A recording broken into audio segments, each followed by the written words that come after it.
नमस्कार दोस्तों, penny stock की इस सीरीज में आप सभी का हार्दिक अभिनंदन करता हूं। दोस्तों, सबसे पहले मैं आपको बताना चाहूंगा कि किस तरह से मैंने 1,30,000 रुपये इंडिया सीमेंट में बाई करके कमाया था और उसमें वॉल्यूम को किस तरह से पकड़ा हुआ था। इस वीडियो में सबसे पहले मैं आपको बताना चाहूंगा दोस्तों कि जिस तरह से इंडिया सीमेंट में मैंने 1,31,000 कमाया, क्यों कमाया, कैसे कमाया, वो एनालिसिस करके बताने वाला हूँ। उसमें एनालिसिस क्या होगा, उसमें वॉल्यूम का एनालिसिस होगा। उसके बाद से 4 पावर सेक्टर के स्टॉक को देखने वाले हैं हम। अब 4 पावर सेक्टर के स्टॉक कौन कौन सा रहेगा, सबसे पहले आप समझ लीजिए। अभी नाम नहीं बताऊंगा, अगर आपको नाम बताता हूं तो हो सकता है आप स्किप करके निकल जाए, तो इसलिए मैं नाम नहीं बताना चाहूंगा। और चारों पावर सेक्टर में मैं बताऊंगा कि किसमें कितना पैसा लगाना है, किसका फंडामेंटल कैसा है और किसका कहां तक टारगेट हो सकता है। उसके बाद से दोस्तों मैं आपको 10 रुपए के दो स्टॉक ऐसे बताऊंगा जिसमें आपको उन दोनों स्टॉक में एनालिसिस करूंगा। टेक्निकल एनालिसिस में क्या रहेगा कि डिमांड जोन कहां पर होता है, डिमांड जोन के साथ साथ वॉल्यूम की किस तरह से एनालिसिस करें कि हमें डिमांड जोन पर पता चल जाए कि हाँ यही एक्चुअल में डिमांड जोन है और यहीं से प्राइस ऊपर की साइड में जाएगा। तो इतने चीजें हैं दोस्तों। उसके बाद से 2 स्टॉक का एनालिसिस हम लोग करने वाले हैं, जिसमें एक स्टॉक में राकेश झुनझुनवाला जी घुसे हुए हैं और उस स्टॉक का प्राइस अभी ब्लास्ट होने वाला है, तो उस स्टॉक को भी देखिएगा। और दूसरा स्टॉक है दोस्तों जिसमें दमानी जी ने घुसे हुए थे और वहां से हम लोगों ने एक बहुत बढ़िया प्रॉफिट कमाया। सो दोस्तों, सबसे पहले इन सब ऐसे स्टॉक के बारे में अगर आपको अपडेट चाहिए तो आपको टेलीग्राम चैनल को ज्वाइन करना होगा।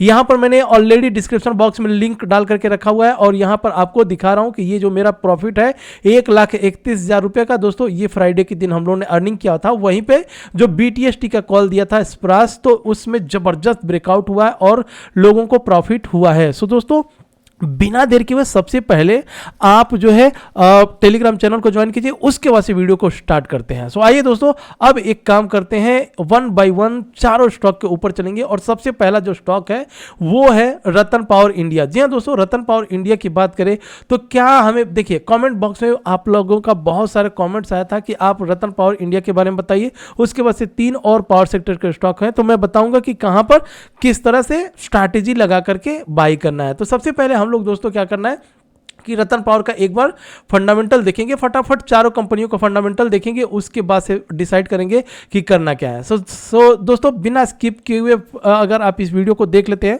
देखिए ये चारों पावर सेक्टर के स्टॉक पहले देख लीजिए, उसके बाद से स्टडी वाली पूरा का पूरा वीडियो स्टडी पर्पज में चला जाएगा। जिन्हें वॉल्यूम एनालिसिस करने का समझना होगा, जिन्हें ये समझना होगा कि कौन से स्टॉक में कौन से FIs DIs घुसे हैं, रतन जी, टाटा जी, बिरला जी कौन कहां पर किस तरह से घुसे हुए हैं और उनका इंपैक्ट किस तरह से वॉल्यूम के हिसाब से होगा, किस तरह से हम इंटरप्रेट कर लें कि हाँ ये अब यहीं से ऊपर की साइड में जाएगा, तो पूरी की पूरी लर्निंग होगी। लेकिन फिलहाल जो लोग पेनी स्टॉक को देख करके इस वीडियो को देखना चाहते हैं, मात्र 5 से 60 मिनट में इन चारों स्टॉक को बता दूंगा। उसके बाद से दोस्तों हम लोग चलेंगे लर्निंग पीरियड पे, जिस तरह से आप लोग लर्न कर रहे हैं, और उसके बाद से फंडामेंटल पूरा का पूरा एनालिसिस होगा। सो दोस्तों, आज का मेन टॉपिक रहेगा डिमांड जोन, वॉल्यूम एनालिसिस, और जिस तरह से FIs DIs घुसते हैं उन्हें किस तरह से उनके स्टॉक में हम भी घुस करके पैसे बनाएं। तो आइए फ्रेंड्स, सबसे पहले रतन इंडिया की बात करें तो मार्केट कैप 4,162 करोड़, डेप्थ की बात करें तो 12,000 करोड़ का डेप्थ, रिजर्व की बात करें तो -7,284 करोड़। इसमें ये बहुत ज़्यादा कर्जे में डूबी हुई कंपनी है। प्लेजिंग इस कंपनी की बात करें तो 88.7% तक का इस कंपनी में प्लेजिंग है। वहीं अगर दोस्तों इसके बुक वैल्यू की बात करें तो -3.56 और 7.75 इसका करंट प्राइस चल रहा है। प्रोमोटर होल्डिंग का स्टेक 42% तक का है। ठीक है, अब यहाँ पर आपने देख ली, आपको क्या लगा ये कंपनी का इतने ही डेटा से आपको पता चल जाना चाहिए कि इस कंपनी का जो है हमें फंडामेंटल ठीक नहीं आ रहा है, ठीक नहीं लग रहा है। अब प्रॉफिट एंड लॉस की बात करें दोस्तों, तो प्रॉफिट एंड लॉस में अगर हम यहाँ पर देखें तो प्रॉफिट एंड लॉस में भी ठीक ठाक, यहाँ पर देखिए कंपनी जिस तरह से सेल्स स्टार्टिंग में कम थे लेकिन अब धीरे धीरे यहाँ पर बढ़ रहा है। और नेट प्रॉफिट की बात करें तो नेट प्रॉफिट में आप देखेंगे कि फिलहाल नेट प्रॉफिट भी इस कंपनी में नहीं है। तो ये सबसे पहला कंपनी आपने देख लिया जिसका फंडामेंटल पूरा का पूरा खराब है। अब इसमें किस तरह से हमें बाई करना है, कितना लगाना है, वो मैं आपको बताऊंगा। लेकिन इसके बाद सबसे पहले अब हम लोग चलेंगे कहाँ पर, दूसरे कंपनी को देख लेते हैं। तो दूसरा कंपनी रहेगा JP पावर, जयप्रकाश पावर को देखेंगे। और दोस्तों अभी मैं JPPOW अभी मैं बता दूंगा कि इन चारों स्टॉक में सबसे अच्छा स्टॉक कौन है और उसको किस तरह से हमें बाई करना है और कैसे। अगर आप ऑलरेडी रतन पावर इंडिया में पैसे लगा करके रखे हैं, तो किस तरह से आपको हेजिंग करना है वो मैं बताऊंगा। ठीक है फ्रेंड्स, हेजिंग मतलब वो अभी धीरे धीरे ना, जब जैसे मैं चारों स्टॉक को आपको बताऊंगा फंडामेंटल से लेकर के, तब आपको समझ में आ जाएगा कि हाँ किस स्टॉक में हमें कितना पैसा लगाना है, ताकि मार्केट चाहे इन चारों स्टॉक में चाहे दोनों स्टॉक में, अब मान लीजिए दो ही स्टॉक जयप्रकाश पावर और रतन पावर, अगर दोनों में ही किस तरह से हमें लगाना है, जहाँ से इन दोनों में चाहे कुछ भी हो जाए लेकिन प्रॉफिट हमें आना ही आना है, तो वो हम लोग यहाँ पर सीखने वाले हैं। तो दोस्तों यहाँ पर देखिए, ये इसमें क्या हुआ, एक फ्रेश ब्रेकआउट हुआ। ब्रेकआउट होने के बाद से अगर आप मेरे टेलीग्राम चैनल पे हैं दोस्तों, तो ये ब्रेकआउट होने से पहले आपको बता दिया था। अब जो लोग ब्रेकआउट होने के बाद, मतलब आज इस वीडियो को देख रहे हैं, उनको तो मैं नहीं हेल्प कर सकता, लेकिन जो लोग मुझे टेलीग्राम पे पहले ही फॉलो करते हैं, तो उनको इसी लेवल पे बाई करने के लिए बोला था, और आज के डेट में यहाँ तक गया है। अब ये कहाँ तक जाएगा इसे कौन बताएगा, इसे हम लोग सबसे पहले फंडामेंटल में देखेंगे, और अगर आप बाई करके रखे हुए तो क्या आपको कहाँ तक होल्ड करना है, इसके बारे में भी मैं आपको अभी फिलहाल बता देता हूँ। तो दोस्तों पेश जयप्रकाश पावर वेंचर, देखिए इस कंपनी का सबसे पहले फंडामेंटल फटाफट देख लीजिए। थोड़ा सा बड़ा कर देता हूँ, ठीक है। तो मार्केट कैप 5,791 करोड़ का मार्केट कैप। अगर हम बात करें डेप्थ की तो 5,171 करोड़ डेप्थ। अगर हम बात करें रिजर्व की तो इस कंपनी में 3,432 करोड़। अब यहाँ पर आपको देखने वाली बात यह है कि अगर मान लीजिए हमने किसी से 100 रुपया उधार मांगे हुए हैं, तो अगर हमें किसी से 100 रुपया, मतलब अगर मान लीजिए हमने किसी से 100 रुपया उधार लिए, तो जो हमें उधार देगा वो हमारे पास से ये देखेगा कि अगर इसे हम 100 रुपये उधार दे रहे हैं, तो अगर कल के दिन मुझे इमरजेंसी पड़ती है तो कम से कम ये 50-60 रुपया 30-35 रुपया देने लायक है कि नहीं है, या पूरा का पूरा बोल देगा कि अरे भाई मेरे पास तो पैसे नहीं है। तो यहाँ पर इसे डेप्थ से इसे हमें इस तरह से समझना है कि मान लीजिए ये अगर कर्जा 5,171 करोड़ का लिया है, और कल के दिन जो है कर्जदार इससे पैसे मांगने लगे, तो इसके जेब में कितना पड़ा है, ताकि हमको ये रिटर्न दे सके। तो यहाँ पर हमें इस तरह से देखना है कि 3,432 करोड़ इसके पास रिजर्व है। तो ये कहेगा भाई 3,000 करोड़ मेरे से ले लो और 2,000 करोड़ मैं बाद में दे देता हूँ, तो एटलीस्ट इसके पास उतना पैसा देने के लिए है। तो इस लिहाज से डेप्थ फ्री तो नहीं कर सकते, लेकिन फिर भी ये कंपनी यहाँ पर डेप्थ और रिजर्व के मायने में यहाँ तक तो हमें ठीक दिख रहा है। अब दोस्तों बात करेंगे प्लेजिंग। तो प्लेजिंग के मामले में भी ये कंपनी 87.3% तक का प्लेज है, और प्रोमोटर होल्डिंग के स्टेक की बात करें तो 26। वहीं दोस्तों अगर हम बात करें बुक वैल्यू इसका 15, और करंट प्राइस की बात करें तो 8.45। ये हो गया दोस्तों। और इसमें देख लीजिएगा करंट एसेट्स ठीक है और करंट लाइबिलिटीज भी ठीक है। अब लाइबिलिटीज क्या है, लाइबिलिटीज मतलब कर्जा होता है, एसेट्स मतलब क्या होता है, धन जायदाद संपत्ति। अब यहाँ पर भी आप कंपेयर कर सकते हैं कि अगर ये कंपनी कल के दिन बर्बाद भी होती है तो एटलीस्ट अपने बुक वैल्यू मतलब अपने करंट एसेट्स को बेच करके लाइबिलिटीज को यहाँ पर चुका देगी। लाइबिलिटीज मतलब कर्जे को चुका देगी, ये एसेट्स मतलब जमीन जायदाद जो भी है, उसके बाद फैक्ट्री है ना, तो ये चुका करके फिर क्या करेगी, अपने शेयर होल्डर को पर शेयर के पीछे 15 रुपये तक का पैसे देने के काबिलियत है इस कंपनी के पास। तो यहाँ तक हमें सब कुछ ठीक लग रहा है दोस्तों। तो ये हो गया यहाँ पर। अभी मैं आपको दोनों में कंपेयर बता दूंगा, उसके बाद से सुजलोन पर चलेंगे। और प्रॉफिट एंड लॉस स्टेटमेंट में बात करें तो प्रॉफिट एंड लॉस स्टेटमेंट में भी आप देखेंगे तो यहाँ पर ये कंपनी किस तरह से ठीक ठाक है। इसका जो सेल्स है, सेल्स पिछले ईयर की अपेक्षा इस साल में भी ठीक है, बढ़िया किया है इसने। पिछले मार्च 2020 की बात करें तो 3,284 करोड़ है, लेकिन यहाँ पर हम बात करें तो 3,202 करोड़, मतलब सेल्स इस कंपनी ने ठीक ढक दिया है। अगर हम बात करें नेट प्रॉफिट तो आप यहाँ पर नेट प्रॉफिट में देखेंगे ये कंपनी जिस तरह से ये देखिए पिछले मार्च 2020 के अगर डेटा को हम देखें तो -2,162 करोड़ में इसका कर्ज था।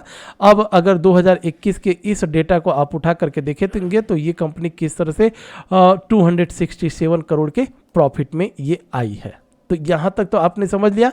अब सवाल ये उठता है कि जब इस कंपनी के पास से प्रॉफिट होना चालू हो गया तो ये कंपनी आगे क्या कर सकती है। अब आगे आपने यहाँ पर देखे होंगे जो इसने प्लेजिंग रखा हुआ था। प्लेजिंग मतलब क्या होता है, बंधक। आपको अगर कभी आपने सुने होंगे या फेस भी किए होंगे कि अगर आपको पैसे की ज़रूरत है तो हम अपने सोने के ज्वेलरीज को ले जा करके सोने के शॉप पर रख देते हैं और वहाँ से फिर हमें उधार बहुत लो इंटरेस्ट पे मिल जाता है और फिर बाद में जब हम चुकाते हैं तो हमारी ज्वेलरी हमें वापस दे दिया जाता है। उसी तरह से जब प्रमोटर को पैसे की कमी पड़ती है तो ये अपने शेयर को किसी बैंक में या किसी बड़े बड़े इन्वेस्टर के हाथ में अपने शेयर को प्लेजिंग कर देते हैं और करके पैसे ले लेते हैं। तो जब ये प्रॉफिट में आएगा तो सबसे पहले क्या करेगा, जिस तरह से हमारे पास जब पैसे आने चालू होते हैं तो हम अपनी ज्वेलरी को सोने के शॉप से छुड़ा लेते हैं, उसी तरह से ये कंपनी का जो है प्रमोटर क्या करेंगे, अपने प्लेज को धीरे धीरे छुड़ाने लगेंगे। तो यहाँ तक तो आपको समझ में आ गया दोस्तों। तो इस लिहाज से भी जयप्रकाश पावर रतन पावर से बहुत बढ़िया हमें दिख रहा है। अब मान लीजिए आपके पास रतन पावर है और जयप्रकाश पावर नहीं है, तो आप ये सोचोगे कि अब हम क्या करें यार, मुझे तो जयप्रकाश पावर या जेपी पावर लेना चाहिए था, रतन पावर में मैं फंस गया। तो दोस्तों आपको करना क्या है, मान लीजिए आपके पास 100 शेयर रतन पावर का है, तो आपको करना क्या होगा कि उसका फंडामेंटल मुझे या आपको भी देखने में अच्छा नहीं लगा होगा।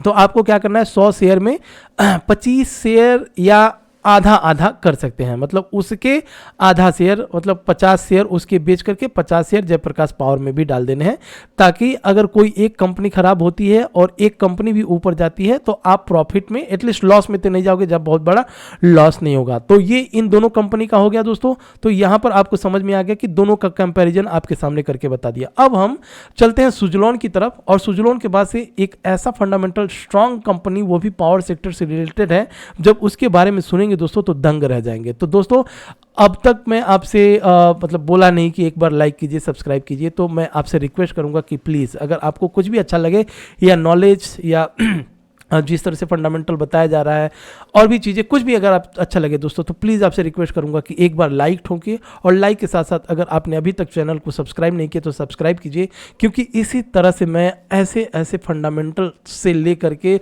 टेक्निकल एनालिसिस आपको सिखाने की कोशिश करूंगा दोस्तों, कि आप आगे आने वाले दिनों में मास्टरी हासिल कर लोगे फंडामेंटल में। देखिए दोस्तों, टेक्निकल एनालिसिस करना बहुत ही सिंपल होता है। चार्ट के ऊपर कोई भी लाइन मार्क कर सकता है, demand zone, supply zone, support और रेजिस्टेंस, लेकिन जब तक आपको फंडामेंटल मालूम नहीं होगा तब तक वो लाइन आपको काम नहीं करेगी। ठीक है फ्रेंड्स।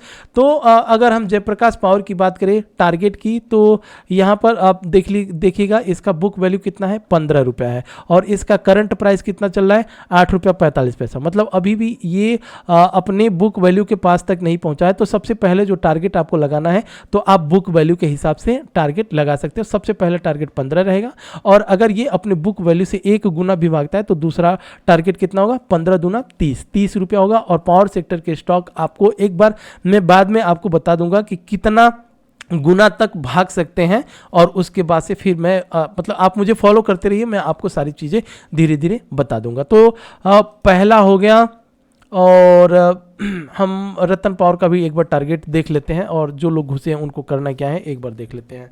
तो RTN होगा ना,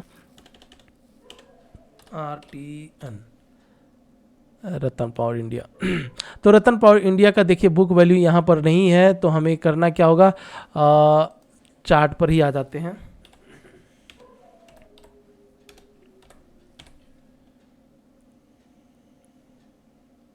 रतन इंडिया पावर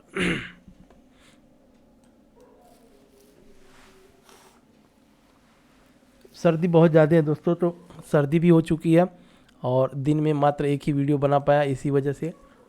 तो अगर कुछ माफ़ कीजिएगा दोस्तों। तो रतन पावर के अब रतन पावर में आप थोड़ा सा यहाँ पर समझने की कोशिश करेंगे दोस्तों, तो आपको यहाँ पर वॉल्यूम बहुत ज़्यादा दिख रहा है।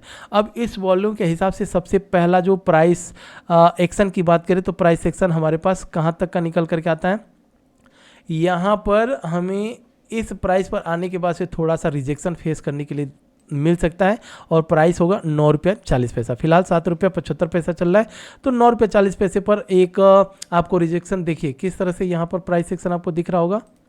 Price section 1, price section 2, price section 3, price section 4, price section 5। मतलब ये एक ऐसा रेजिस्टेंस है जहां पर आकर के थोड़ी बहुत प्रॉफिट बुक करने के चांसेस हो गए। और आपको करना क्या होगा, अगर 100 शेयर है, मान लीजिए आप इसी में रहना चाहते हैं, तो अगर आपके पास 100 शेयर हैं तो यहाँ पर आने के बाद से आपको क्या करना होगा, 50 शेयर यहाँ पर बेच दीजिए। उसके बाद से जब फिर थोड़ा सा डिप मिले तब फिर बाई कीजिए, और टारगेट यही। और जिस दिन 9.40 तोड़ेगा उसके बाद से फिर हम लोग एक बार देखेंगे। लेकिन फिलहाल जो है रतन पावर में हमें जो सबसे पहला टारगेट निकल करके आ रहा है वो 9.40 तो दोस्तों जेपी पावर और रतन पावर के बारे में ऑलमोस्ट सब कुछ क्लियर है। अब इसके बाद से चलते हैं सुजलोन को एक बार देख लेते हैं। SUZLON, Suzlon energy. तो दोस्तों सुजलोन एनर्जी की अगर हम बात करें तो सुजलोन एनर्जी फंडामेंटल में एकदम ऑलमोस्ट ख़त्म सा हो चुका था, और ख़त्म होने के बाद से कहीं ना कहीं देखेंगे जिस तरह से पावर सेक्टर के जितने भी अब जो कोयला वाला क्राइसिस आया था उसके बाद से ग्रीन एनर्जी पे फोकस दिया जा रहा है, उसी से जितने भी पावर सेक्टर के स्टॉक्स हैं और वो कहीं ना कहीं ग्रीन एनर्जी या सोलार की तरफ से, या ये सुजलोन तो विंड एनर्जी से रिलेटेड है, तो ये भी ग्रीन एनर्जी की तरफ बढ़ रहा है। और इसीलिए इसका प्राइस किस तरह से जा रहा है इसको थोड़ा सा आप यहाँ पर समझने की कोशिश कीजिए। सबसे पहले ये कंपनी तो आपको यहाँ पर देखने के लिए मिला होगा कि ये इस तरह से एकदम कंटिन्यूअस फॉल इसमें आता है, क्योंकि इसका फंडामेंटल सब कुछ खत्म हो चुका था।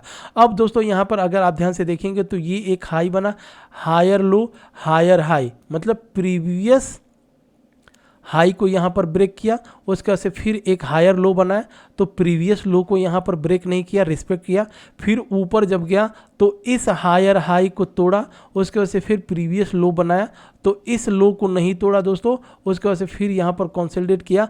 अब आपको देखेंगे कि ये प्रीवियस हाई को ब्रेक करके यहाँ पर एक डोजी टाइप का एक कैंडल यहाँ पर बना दिया है। तो दोस्तों अब इसमें अगर हम बात करें सबसे पहले टारगेट की, तो टारगेट भी निकल करके आ रहा है कम से कम। इसका फंडामेंटल नहीं दिखूंगा, आपको फंडामेंटल इसका देखना पड़ेगा, क्योंकि मुझे इसका फंडामेंटल पता है।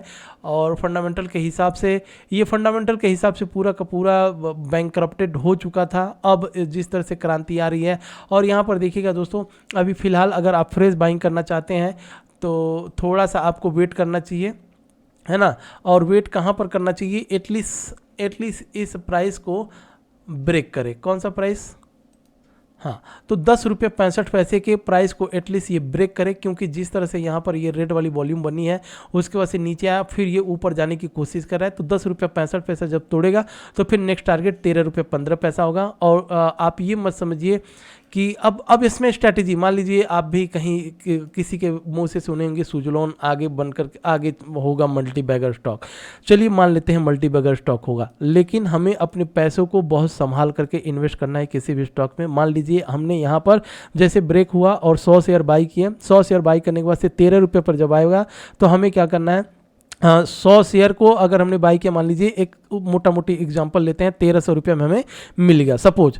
तो अगर 1300 रुपये में मिला तो 1300 रुपये में क्या करना है, अगर मुझे प्रॉफिट 500 रुपये का होने लगे, 2-3 एग्जांपल के माध्यम से आप कैलकुलेट मत करिएगा और बाद में कमेंट में मत लिखिएगा कि ये कैसे होगा। तो दोस्तों प्लीज़, तो अगर हमें क्या करना है, यहाँ पर प्रॉफिट जितना होगा वो प्रॉफिट रहने देना है, और जो मूलधन हम इसमें लगाएंगे उस मूलधन को निकाल लेना, उसके बाद से इसको छोड़ देना है। चाहे ये कंपनी मल्टीबैगर बने, चाहे जीरो हो जाए, हमारा जेब से कुछ नहीं जाएगा। और अगर ये बढ़ा तो हमारे प्रॉफिट वाले पैसे से ही हमें एक मल्टीबैगर शेयर या हमारे पोर्टफोलियो में एक बहुत बढ़िया इजाफा हो जाएगा। तो ये हो गया सुजलोन। अब लगे हाथों में आपको दोस्तों जो दूसरा कंपनी है उसके बारे में आपको बता दूंगा, ये चौथी कंपनी हो जाएगी।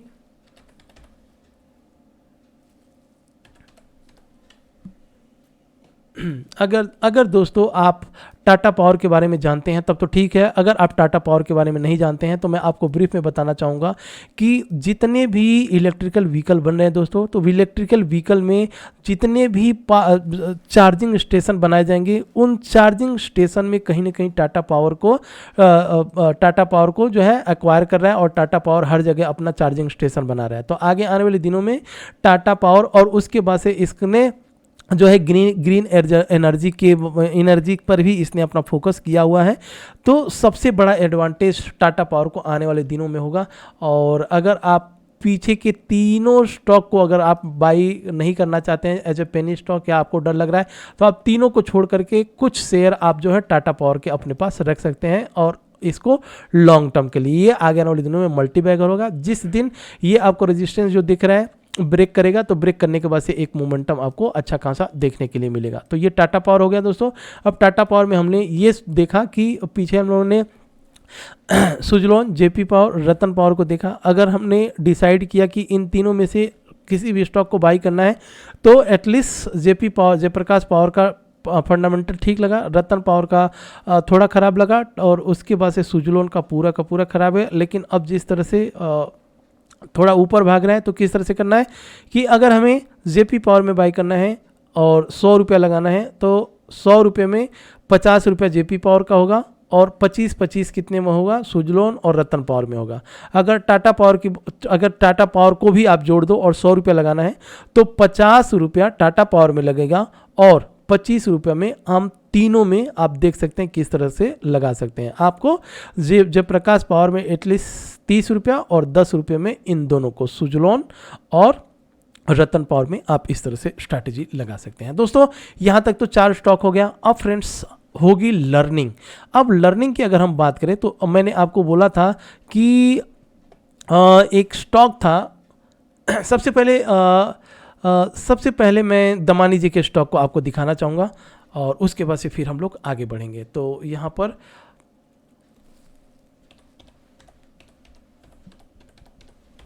और उसके बाद से वॉल्यूम एनालिसिस करेंगे कि वॉल्यूम एनालिसिस किस तरह से इंडिया सीमेंट, तो वॉल्यूम एनालिसिस को किस तरह से हमें पढ़ना चाहिए और मैंने किस तरह से वॉल्यूम एनालिसिस किया और उसके बाद से इस कंपनी में पैसे कमाए। तो दोस्तों सबसे पहले मैं आपको बताना चाहूँगा कि यहाँ पर अगर आप बाद में या स्किप करके देखेंगे तो आप यहाँ पर देख सकते हैं कि इंडिया सीमेंट में किस तरह से 1,31,000 रुपया, अब ये 1,31,000 किस तरह से मैंने कमाया, उसे मैं आपको यहाँ पर चार्ट पर समझाने की कोशिश करता हूँ। फ्रेंड्स ध्यान दीजिएगा और स्किप मत कीजिएगा, क्योंकि वॉल्यूम और प्लस जिस तरह से दमानी जी स्टॉक में घुसे हुए हैं वो मैं आपको समझाने की कोशिश करता हूं। तो दोस्तों सबसे पहले ये स्टॉक यहाँ पर आया था, इसका क्वार्टर रिजल्ट, और Q2 रिजल्ट के बाद से ये कंपनी धीरे धीरे नीचे की साइड में गिरने लगी। ठीक है, नीचे की साइड में जितने दिन तक गिरा आप यहाँ पर देखेंगे एक भी रेड कैंडल नहीं बनी। ठीक है, तो रेड कैंडल नहीं बनी तो आप विश्वास मानिए कि मैं यहाँ पर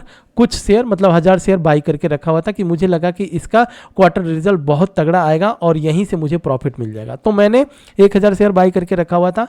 बाई करने के बाद से रिजल्ट आया, रिजल्ट आने के बाद से धड़ाधड़ ये नीचे की साइड में गिर गया। अब दोस्तों ये जो वॉल्यूम है ना, आपको ग्रीन वॉल्यूम, तो जब मुझे यहाँ पर ग्रीन वॉल्यूम दिखा और दिखने के साथ साथ धीरे धीरे कहीं ना कहीं ये स्टॉक जब ऊपर जाने लगा, तो मैं इतने के बीच में इतना ज़्यादा मतलब 3000 शेयर और बाई किए दोस्तों, और 3-3.5 मतलब कुछ प्रॉफिट मैंने निकाल दिए थे पहले। उसके बाद से 4-4.5 तक शेयर था मेरे पास, और उसके बाद से उसी का नतीजा है कि मुझे यहाँ पर जस्ट वॉल्यूम के हिसाब से यहाँ पर मैं घुसते चला गया, पैसा अपना लगाते चला गया और यहाँ पर मुझे एक बहुत बढ़िया प्रॉफिट मिला। अभी भी इसमें मैंने अराउंड 3000 शेयर तक का प्रॉफिट मैंने बुक कर लिया। अभी भी मेरे पास 1300 शेयर अभी भी मेरे पोर्टफोलियो में पड़ा हुआ है। लेकिन अगर ये यहाँ से ऊपर जाता है तो मुझे प्रॉफिट होगा, अगर ये नीचे आता है तो मुझे फिर एक चांस मिलेगा बाई करने के लिए, और फिर मैं इसमें घुसूंगा और फिर मैं इसमें प्रॉफिट बनाऊंगा। तो ये हो गया वॉल्यूम एनालिसिस, आपको समझ में आ गया कि वॉल्यूम किस तरह से करना है। अब मैं अगर आपको इंडिया सीमेंट में दिखा दूं कि कौन से लोग घुसे हैं, इंडिया सीमेंट, तो दोस्तों इंडिया सीमेंट में कोई भी अगर कहता है कि इस स्टॉक में टाटा जी, इस स्टॉक में अंबानी जी, इस स्टॉक में झुनझुनवाला जी घुसे हैं, तो आपको क्या करना है, साइड पर आना है, पब्लिक में क्लिक करना है। पब्लिक में क्लिक करने के बाद से यहाँ पर आप देख सकते हैं श्री यहाँ पर राधा किशन दमानी, गोपी किशन दमानी, इनका स्टेक कितना है 1.34, और यहाँ पर मैं आपको दिखाते चल जाता, मतलब नीचे से चलते हैं हम लोग ऊपर, 1.3%, गोपी किशन शिव किशन दमानी 8.46%, और यहाँ पर राधा किशन दमानी 11.3 3-4% तक का स्टेक इनका इस कंपनी में था और इसी वजह से मैंने इतना बढ़िया पैसे कमाए। तो ये तो हो गया। अब हम बात करेंगे जो दूसरा स्टॉक है उसमें राकेश झुनझुनवाला जी का स्टेक है उसमें। तो इस कंपनी के ऊपर आ जाते हैं और फिर इसमें टेक्निकल। तो सबसे पहले हम लोग क्या करेंगे, अच्छा राकेश झुनझुनवाला जी के स्टॉक पर जाने से पहले हम लोग एक काम करते हैं, 10 रुपये के स्टॉक को देख लेते हैं और डिमांड एंड सप्लाई जोन किस तरह से काम करता है उसके ऊपर थोड़ा सा हम लोग आते हैं फोकस पर। तो दोस्तों अगर आपने अभी तक भी सब्सक्राइब और लाइक नहीं की तो प्लीज़ प्लीज़ प्लीज़ प्लीज़ एक लाइक दीजिए, फिर आगे बढ़ते हैं दोस्तों। तो आइए हम बात करने वाले हैं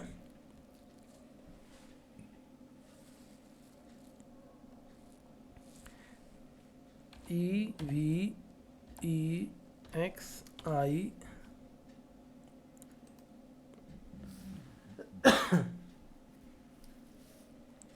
आपके सामने जो स्टॉक को लेकर के आया हूं दोस्तों, थोड़ा सा ध्यान से देखिएगा। अगर इस कंपनी को ध्यान से देख लिए, मैं एक वीक के चार्ट को यहाँ पर 1 वीक के चार्ट को लगाऊंगा और 1 वीक के चार्ट पर अगर इस तरह से कोई स्टॉक गिर रहा है तो सबसे पहले आपको क्या दिख रहा है, आपको आप अपना एक नज़रिया जस्ट माइंड में रख लीजिए कि आपको क्या गिर रहा है।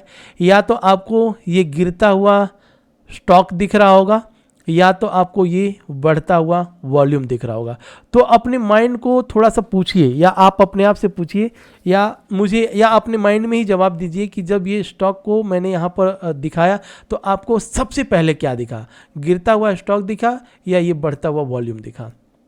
अगर आपको ये बढ़ता हुआ वॉल्यूम दिखा तो मतलब आप धीरे धीरे सीख चुके हैं कि वॉल्यूम्स किस तरह से देखा जाता है। ठीक है, अब बात आती है कि इस स्टॉक में हम लोगों को किस तरह से कहाँ पर बाई करना है। जब वॉल्यूम बन रहा है इसमें तो हमें किस तरह से, उस पीछे वाली कंपनी में भी आपको बताया था कि जब वॉल्यूम बना था तो वहीं से मैंने घुसा था। ठीक है, गिरने के बाद से, और मैंने इतना बड़ा प्रॉफिट 1,30,000 का टेलीग्राम पर 1,00,000 पर देख सकते हैं 1,31,112 रुपये का प्रॉफिट कमाया। अब टेलीग्राम चैनल को सबसे पहले ज्वाइन कीजिएगा क्योंकि यहाँ पर Nifty, bank Nifty, short term, long term, breakout stock सारे के सारे मैं यहाँ पर अपडेट कर देता हूँ। अब इसका प्राइस कितना चल रहा है, 10 रुपया 70 पैसा इसका प्राइस चल रहा है। अब बात करते हैं डिमांड जोन और सप्लाई जोन। डिमांड जोन किसे कहते हैं और सप्लाई जोन कहते हैं। डिमांड जोन मतलब कि जब कोई स्टॉक जब अपने सप्लाई जोन पर हो सकता है यहां तक आते आते इसका अपने बुक वैल्यू से हो सकता है 8 गुना, 10 गुना, 15 गुना भाग चुका होगा,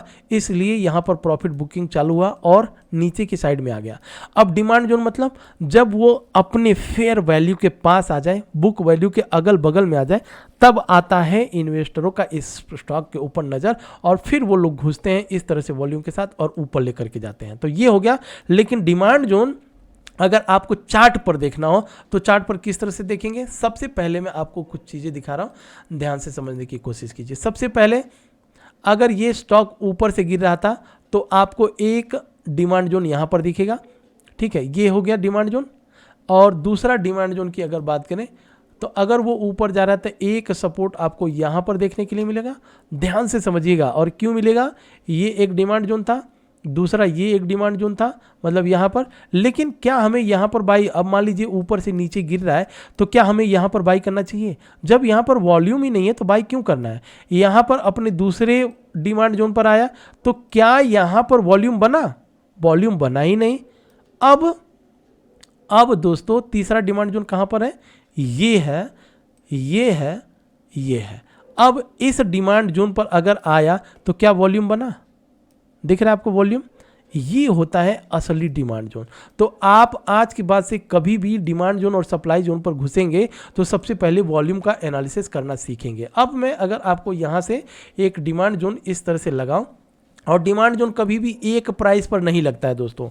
ऐसा नहीं कि आपने एक रेखा खींच दी और वही हो गई लक्ष्मण रेखा, है ना। इस तरह से आपको मान लीजिए आप इस तरह से एक लगा दिए लाइन तो ये हो गया, ऐसा नहीं होता। डिमांड जोन मतलब कि प्राइस वहां पर आने के बाद से अकुमुलेट होना चालू हो जाता है। अकुमुलेट मतलब थोड़ा ऊपर जाएगा, थोड़ा नीचे, थोड़ा ऊपर, थोड़ा नीचे, और फंसाएगा लोगों को, है ना। अब यहाँ पर क्या हुआ, वॉल्यूम बना, वॉल्यूम बनने के बाद आप देखेंगे धड़ ये नीचे गिरेगा, फिर ऊपर जाएगा, फिर नीचे, और मतलब यहाँ पर साइड वेज होना चाहिए। तो जब ये धीरे धीरे यहाँ पर आकर के रुकना चालू हो गया, इस तरह से अपने डिमांड जोन में रुकना चालू हो गया, तब आप समझ जाइए कि अकुमुलेशन हो रहा है, अकुमुलेट किया जा रहा है। और जिस दिन ये ऊपर की साइड में निकलेगा, एक ही दिन 10 से 15 या 20% तक का मोमेंटम इस कंपनी में हो जाएगा। ठीक है फ्रेंड्स, तो इसके ऊपर अब इसका फंडामेंटल अगर मैं आपको दिखाना चाहूँ तो चलिए फंडामेंटल भी देख लेते हैं। अब वीडियो बड़ी बन रही है तो बनी रही है, क्योंकि जो लोग 4 पावर सेक्टर के स्टॉक को देखना चाहते हैं तो वो तो देख करके निकल गए होंगे, लेकिन जो लोग लर्निंग के पर्पज से इस वीडियो को देख रहे हैं तो वो तो बिना स्किप किए हुए, हो सकता है कि आप देखिए यूट्यूब ने क्या किया हुआ है, अगर आप को लग रहा है कि बहुत स्लो समझाया जा रहा है या कुछ पकाऊ, मतलब कुछ रिपीट, मतलब कमेंट आते हैं ना सर आप एक ही वर्ड को रिपीट करते हो ये कर, तो आपको क्या करना है, यूट्यूब में जो वॉइस होती है ना उसको स्पीड कर दीजिए, नॉर्मल से बढ़ा करके 125 कीजिए, 150 कर दीजिए, फटाफट जो 20 मिनट की वीडियो आप मात्र 5 मिनट में सुन लेंगे। तो ऐसा भी तो कर सकते हैं आप, बस टेक्नोलॉजी यूज करनी है आज के ज़माने में। तो हम लोग इसके फंडामेंटल की बात कर रहे थे, तो एक बार फंडामेंटल देख लेते हैं कि आखिर ये कंपनी का फंडामेंटल अब क्या कह रहा है।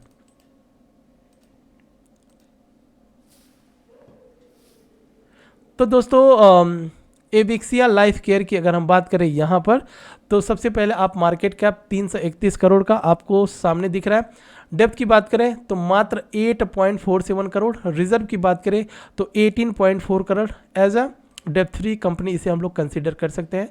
इंट्रिंसिक वैल्यू छोड़ दीजिए, यहाँ पर प्लेजिंग कंपनी के पास है नहीं, और करंट एसेट्स इसके पास 120 करोड़। करंट लाइबिलिटीज़ की बात करें तो 72 करोड़, बहुत ही ज़बरदस्त लाइबिलिटीज़ एसेट्स से, एसेट्स लाइबिलिटीज से ज़्यादा है। प्रोमोटर होल्डिंग का स्टेक की बात करें 43%। और यहाँ पर इस कंपनी को अब देखिएगा, इस कंपनी ने हाई कितना बनाया था, हाई 34 का बनाया था, करेक्ट। एक मिनट चलिए चार्ट पर ही ध्यान नहीं दिया। 34, अच्छा दिखा भी, यहाँ पे दिखा भी रहा है 34, यहाँ पे देखिए 34। तो इस कंपनी ने हाई कितना बनाया था, 34। अब जब इस कंपनी का बुक वैल्यू आपको 2.5 रुपया दिख रहा है, या अगर 3 रुपया मान करके चलें तो 3 दहा में 30, और मतलब 10 12 तियाई 36, 11 तिया 33, हाँ 11 गुना कंपनी ये अपने बुक वैल्यू से ऊपर भाग चुकी थी, और वहीं से प्रॉफिट बुकिंग, मतलब ये कंपनी अपने बुक वैल्यू से 11 गुना भागी थी। 34 जब हाई बना था तो 11 टाइम्स ये कंपनी अपने बुक वैल्यू से ऊपर की साइड में गई थी। उसके बाद से अब कहाँ पर आ गई है, कितने पर है ये बुक वैल्यू, अगर हम इसको 2.5 मान करके चले तो 2.5 गुना 5, 2.5 7.5, और मतलब अराउंड 3 गुना तक इस कंपनी को हम लोग मानेंगे। 2.5 पर 7.5 9, हाँ तो 3 गुना तक ये कंपनी अब भागी है। तो अब यहाँ से फिर क्या ये 11 गुना, अगर मैं ये कहता हूँ अगर ये 10 गुना या 7 गुना भी भाग जाए तो भी इसका टारगेट हम लोग कितना मान कर चलेंगे, कम से कम 20 से 25 रुपये तक का इसका टारगेट हम लोग ऊपर की साइड में मान करके चलेंगे। यहाँ तक तो आपने देख लिया दोस्तों कि ये कंपनी ऊपर से क्यों नीचे गिरी, अगर नीचे गिरी तो कहाँ तक आई अपने बुक वैल्यू के पास, बाकी सब कुछ क्लियर हो गया आपको, वॉल्यूम यहाँ पर दिख ही रहा है। ठीक है, तो इस तरह से डिमांड जोन और बुक वैल्यू से किसी भी कंपनी को हम लोग कंपैरिजन कर सकते हैं कि ये स्टॉक सस्ता है या महंगा है। ठीक है दोस्तों, अब मैं एक और स्टॉक के बारे में आपको बताना चाहूँगा। चलिए, तो वो स्टॉक रहेगा बहुत ज़बरदस्त,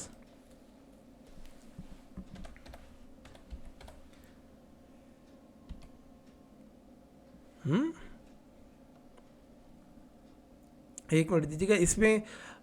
इसमें कौन, राकेश झुनझुनवाला जी घुसे हुए हैं। ठीक है, और इस कंपनी का